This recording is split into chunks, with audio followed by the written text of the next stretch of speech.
नमस्कार. तर आज आहे दिवस 7वा आणि आज आपल्याला कंप्लीट 7 दिवस झालेत मी व्हिडिओ बनवते. असं काही ठरलेलं नसतं की व्हिडिओ काय बनवायचा, कसं बनवायचं वगैरे. जे काय होईल ते सगळं शूट करते मी आणि टाकत असते. तिथून पुढे थोड्या आयडिया येतात, आयडिया येईल तसं मी टाकत जाणार आहे.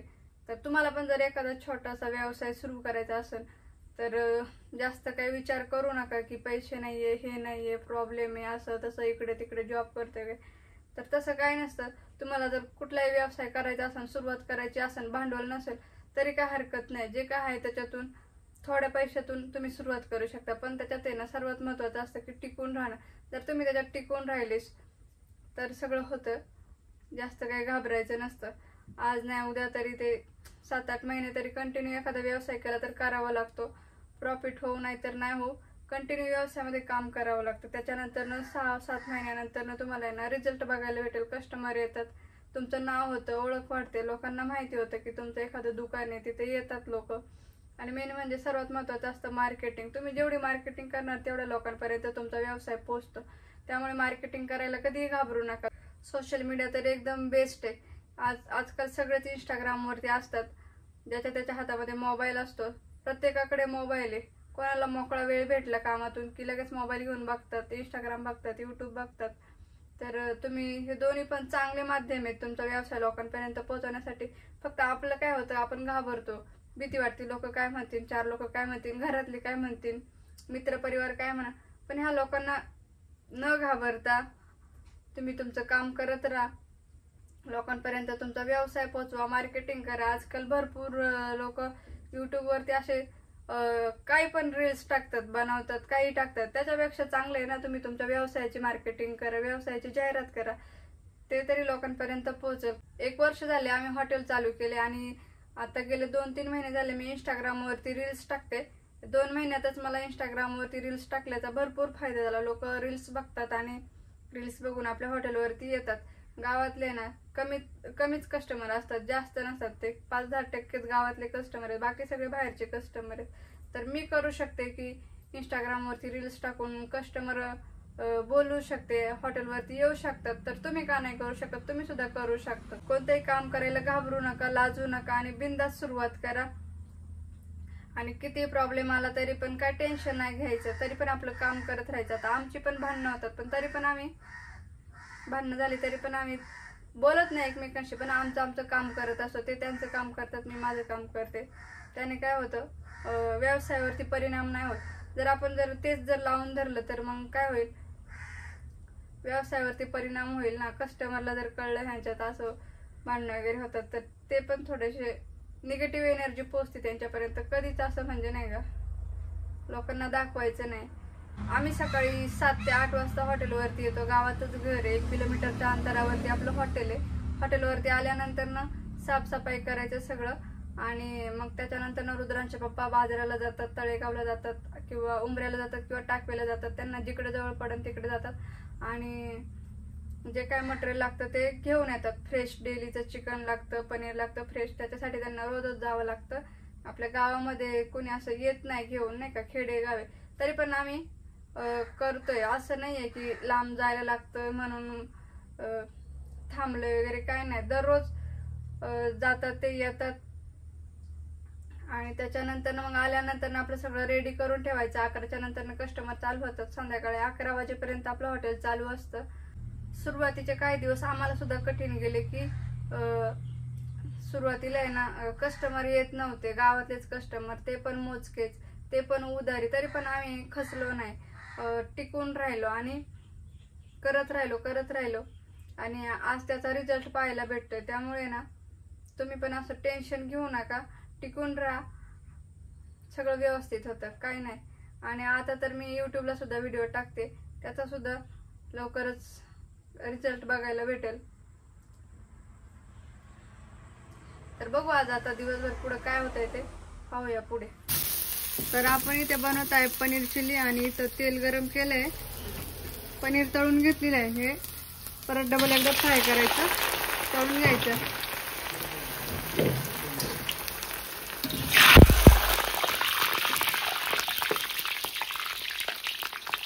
झाऱ्यात पाणी होतं वाटतं म्हणून थोडंसं पनीर तळून घ्यायचं. त्या तेलामध्ये ना कांदा, शिमला मिरची आणि कोबी फ्राय करून घ्यायचा. त्याच्यानंतर नाही थोडं साईडला करायचं.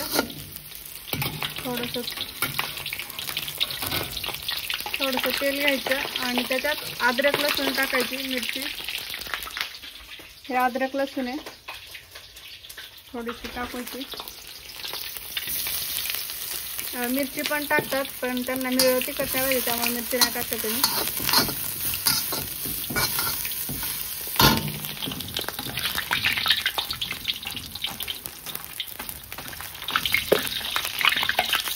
झालंय तळून, आपण साईडला ठेवूया. त्याच्यानंतर ना आता ह्याच्यामध्ये ना आपण सूप टाकत असतो. सूप बनवलेलं नाहीये त्यामुळे मी पाणी टाकते. ह्याच्यातच बनवूया आपण direct.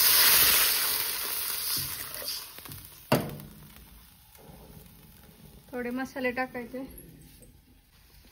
Black paper, white paper mix केलेला आहे तो टाकायचा. त्याच्यानंतर ना चवीनुसार मीठ. त्याच्यानंतर थोडीशी मिरची पावडर आणि हे मिक्स करायचं. हा सोया सॉस आहे तो टाकायचा. त्याच्यानंतर रेड चिली सॉस तो पण टाकून घ्यायचा. त्याच्यानंतर हा कलर आहे तो पण टाकायचा थोडासा.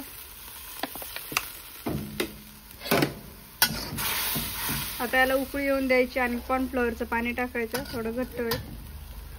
तर आता त्याला उकळी आली आहे आणि हे कॉर्नफ्लॉवरचं पाणी, मक्याचं पीठ आहे, त्याला पाणी टाकून मिक्स करायचं आणि ह्याच्यामध्ये टाकायचं. आता ते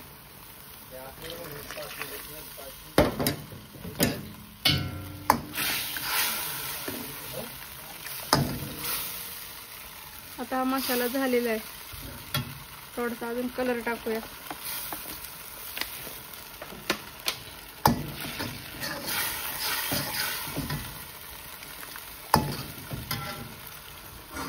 आणि त्याच्यामध्ये हे पनीर तळलेलं टाकायचं.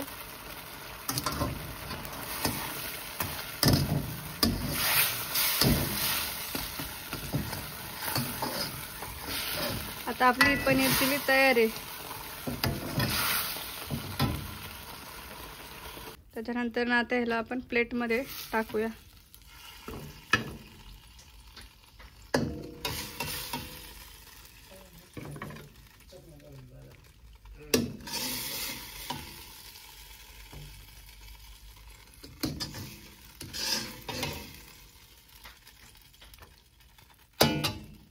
आता आपली पनीर चिली रेडी आहे.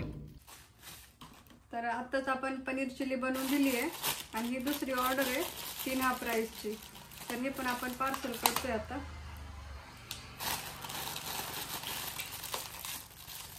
चिकन राईस आहे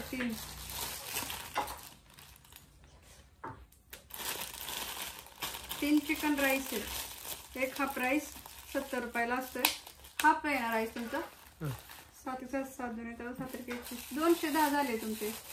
जास्त सांगितलं वाटतं. आणि ही चटणी, शेजवान चटणी.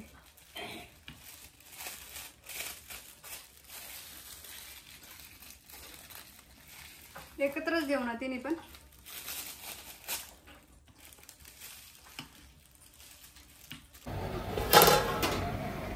बघा राईस उकळायला ठेवलाय आपण आता इथं. किती किलो आहे? 5-6 किलो 7 किलो. हे बघा राईस उकळायला ठेवलेला आहे. 7 किलो राईस आहे. एवढा राईस उकळला आहे. आता उकळून झालाय. त्याला ना मिळून घ्यायचा आणि पाणी काढून घ्यायचं. उकळला का ते कसं चेक करायचं? दाबून बघायचं. कच्चा आहे थोडासा. 90% 70-80% नाही शिजवला. आता उकळी आली का चांगला शिजून 90% राईस शिजून घ्यायचा असतो. थोडा 10% आम्ही कच्चा ठेवतो राईस वाफेवरती. तो होतो जास्त शिजून दिला ना गाळ होतो. आम्ही सगळ्यांनी कॉफी घेतली आणि रुद्रांशला दूध आणि बोर्नव्हिटा दिलाय प्यायला. तर आता आम्ही पितोय. आता चेस कर. चेस्ट कर. तुझा हात वर उचल. वर उचल हात दादा. तू हात सोड श्रेया. वर उचल. उचल वर. वर उचल. वरती उचल. हा. चेस्ट. चेस. प्या. पे.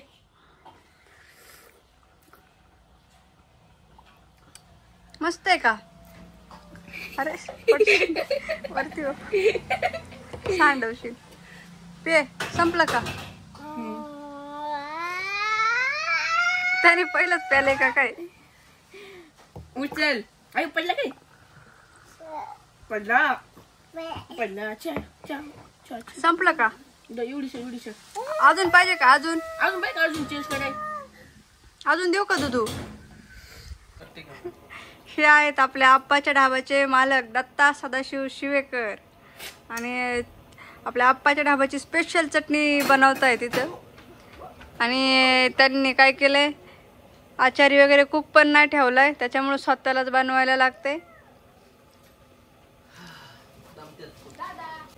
तर इथं बघा उकळी आली आपल्या चटणीला.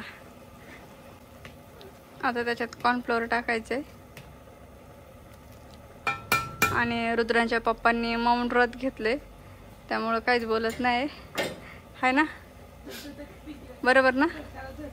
हा, गॉगल घालायचं ना चटणी बनवताना, थोडी शायनिंग मारायची ना.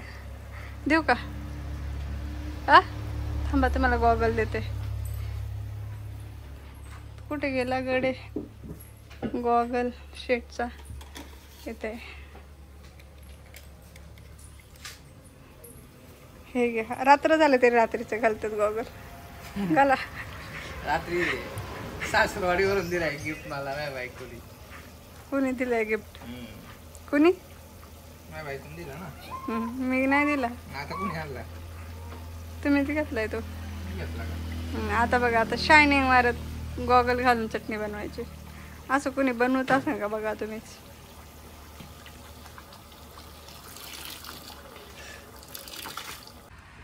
यावंच लागते आप्पाच्या डाब्यावर. अशी लाल झणझणीत चटणी खायला नाद करते काय? यावंच लागते. हा आमचा जावई आहे श्रेयस तोडकर. काय म्हणतोय बघा. हुंड्यात मला एक फॉर्च्युनर द्या, एक बंगला द्या आणि एक तळ्याची चेन करून द्या आणि एक एकर नावा करून द्या. जावाय होतं तुमचं. आता बघितलंय कसं बोलतोय. हा एवढं मागतोय आणि त्याची बहीण श्रुती म्हणती चांदीचं कन्यादान करा. एवढा मोठ्यांना मागण्या ठेवतात. आम्हाला आप्पाचा ढाबा विकायला लागेल.